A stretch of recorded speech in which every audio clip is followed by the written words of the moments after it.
Hello everyone, welcome back to Energy Conversion System 1. My name is Rido Irwansyah, and in this video we will discuss about centrifugal compressors and fans. Previously we have discussed about the centrifugal pumps. Mainly the centrifugal compressors and fans worked in a similar manner to that of the centrifugal pumps. To get into the detail and differentiates between centrifugal fans, compressors, and pumps, we will discuss it further in this lecture. But first, let's see what we have in this video. We learn how the fluid flowed through the compressors, through the inlet casings, through the impellers, and finally through the diffusers before being discharged to the pipeline, for example. Then we will see the limitations of inlet velocity. Then we will also learn about the Mach number inside the diffuser.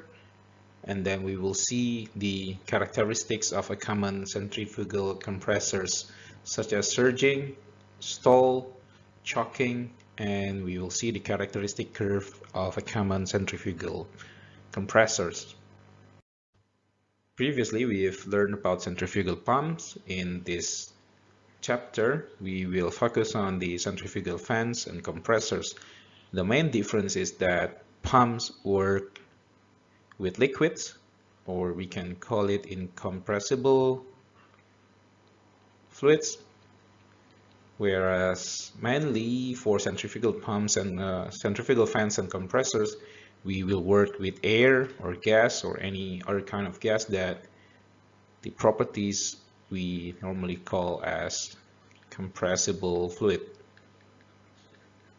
That means that when the fluids flow through either fans or compressors, the volumes are being reduced, therefore the pressure can be increased.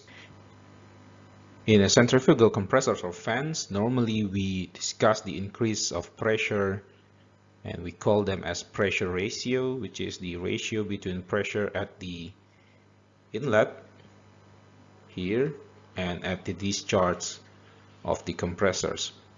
So these pressure ratio normally for compressors will be higher than 3, so that means that the outlet pressure is 3 times higher than the inlet, or in a centrifugal pump, in centrifugal fans or blower, the pressure ratio can goes between 1.1 up to 3 times higher than the inlet.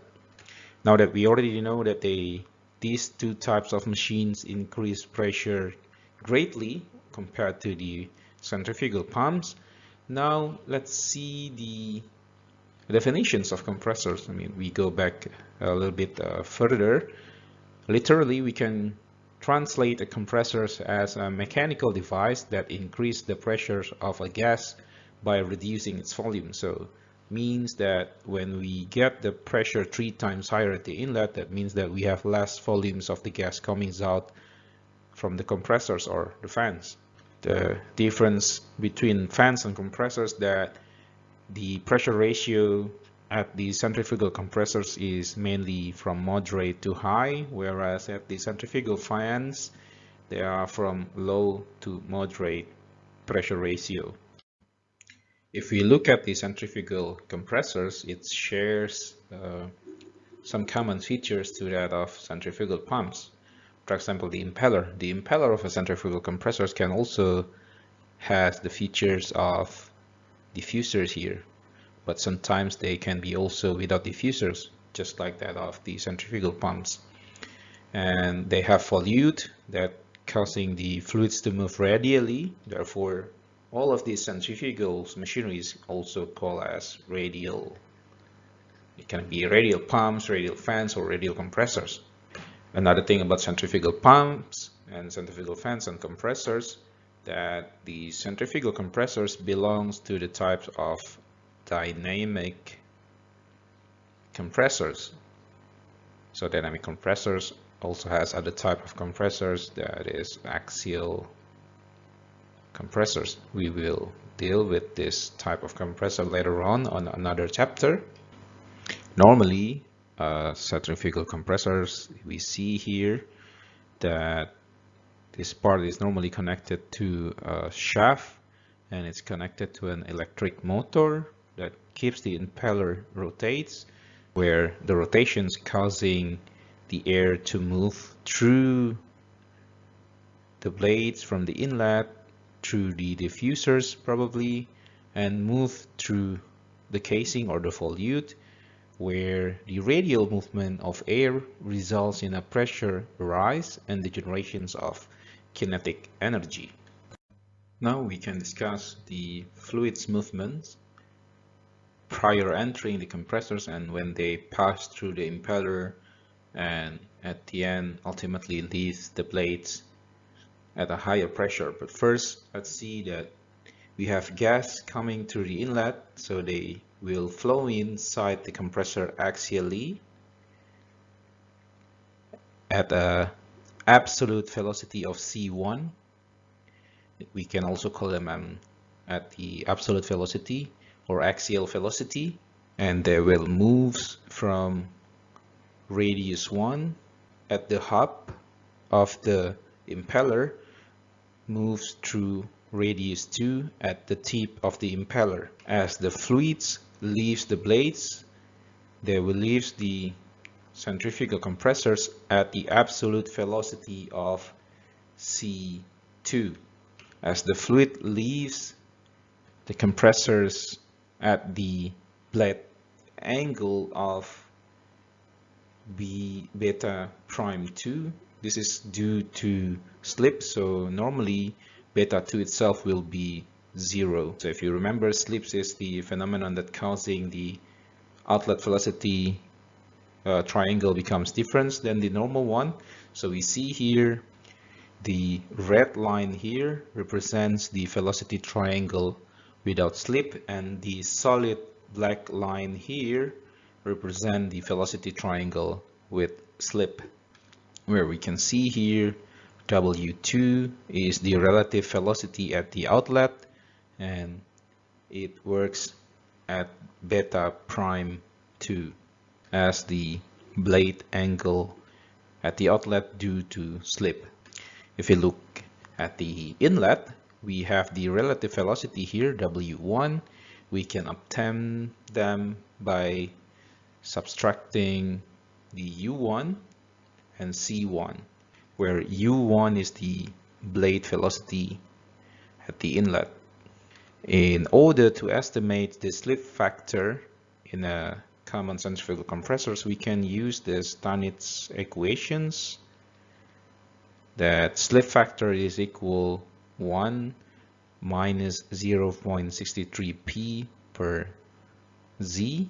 And as we don't have any reel and slip at the inlet, we can use the Euler-Head equations for centrifugal compressors. That is E or head equal to U2 at the outlet and Cx2 divided by gravity. In a no slip conditions, remember no slip conditions, Cx2 will be equal to U2, but due to slips there will be a difference. Therefore, we can write the Euler equations without slip as U2 square divided by gravity. But when slip occurs, we can add these Stanitz slip equations into the Euler-Head equations. This is the Euler-Head equations for slip conditions in a common centrifugal compressors. And now let's look how the fluid or gas moves through inlet casings and the impeller. To describe this fluid flow phenomenon through the impeller and the inlet casing, we can look at the enthalpy entropy, or we know it as Moye diagram here, from point 0, 0. 0, 0 means that the fluid is still at the atmosphere, and then it goes to 0 at the inlet casing, and 1 and 2 represents the fluid conditions at the impeller, and then 3 at the diffuser later on. We can see them through the enthalpy equations first. When we want to have a look at the inlet casing here, we know that the enthalpy equations is enthalpy 0 equal to H plus absolute velocity to the power of 2 divided by 2, and this will remain constants. And then we can see that from the inlet casing, or point 0, to the hub of the impeller, or point 1, that the enthalpy or total enthalpy is remain constant between point 0 and point 1. We can use these equations by assuming that there is no shaft work has been done, and we can also assume that the flow is steady and adiabatic. And now as we move from point 1 to point 2, this is the region between the hub and the tip of the impeller. We can see the work done per unit mass across the impeller. We can write them. This is W is work per unit mass, so do not get confused with the relative velocity, but W here represents the work. It is equal to enthalpy at the tip minus to the enthalpy at the hub. We can write them as a functions of the velocity, the blade speed at the tip, multiple with the axial components, or the tangential components of absolute velocity, or Cx2 at the outlet, minus to the blade velocity at the hub, to the tangential velocity of absolute velocity component at the hub also. Moreover, we can also estimate the enthalpy rise through the impeller from the hub to the tip of the impeller as H2 minus H1, that is equal to the blade velocity at the outlet to the power of 2 minus blade velocity at the inlet to the power of 2 divided by 2 plus, so this is W, and W here represents the relative velocity at the outlet to the power of 2, relative velocity at the inlet to the power of 2 divided by 2. And another part is the work input at the impeller. So this is T02 minus T01. Here we have psi as the power input factor.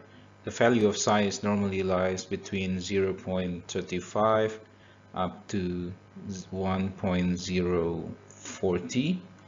And we also count the vec of slips here, and we have U2 power of 2 divided by Cp, or the specific capacity. So this is between 0.02 and 0.1, and this is between 0.03 and 0.01. To explain this, at 0.03 and 0.02, we can assume that the enthalpy is equal between them, since there is no work is done in the diffuser. Now let's see the fluid conditions at the impeller and diffuser. This is the point where we can start to talk about the efficiencies. In this case is the total to total isentropic efficiencies.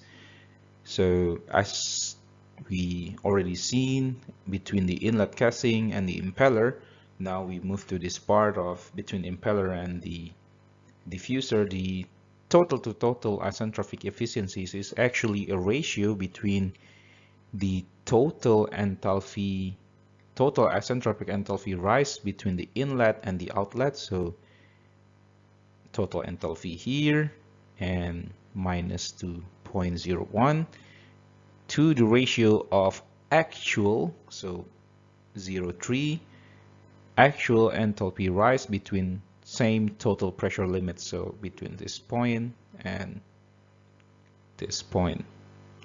So that is total to total isentropic efficiencies. So not to get confused, the 0.3 SS, the SS Subscript means that the end state of the total pressure line of PO3 during the isentropic process. We can also write down these equations in terms of the total pressure ratio, or PO3 divided by PO1, or pressure at 0.03 divided by pressure at 0.01. Not to get confused, this represents the total pressure. Later on we will also have P3, P2, and P1. This 3 represents the static pressure at point 1, 2, and 3. We can also count the effect of the total to total isentropic efficiencies when we talk about the total pressure ratio, and we can also count the effect of the input power pressure, the slip factor as well. This pressure ratio also defines the characteristics of a centrifugal pump. The pressure ratio, or the PO3 divided by PO1, is normally ranging between, it can be from 0.75 and 0.90, and the optimum values can goes up to 4 to 1, between 0.03 and 0.01. This is mainly due to the increase at the impeller tip speed, and when we count also the effect of the material type of the impeller, it can goes up to 7 to 1 pressure ratio. This is if we have a centrifugal compressors that impeller made of titanium, we can go to as high as 7.1. And at the diffuser itself, as the total enthalpy remain constant between 0.02 and 0.03, if we see it between this and this, we can calculate the total enthalpy as a function of the static enthalpy, or H2 here, plus C2 to the power of 2, or the absolute velocity at point 2, is equal to H3. This should be plus C3 to the power of 2 divided by 2.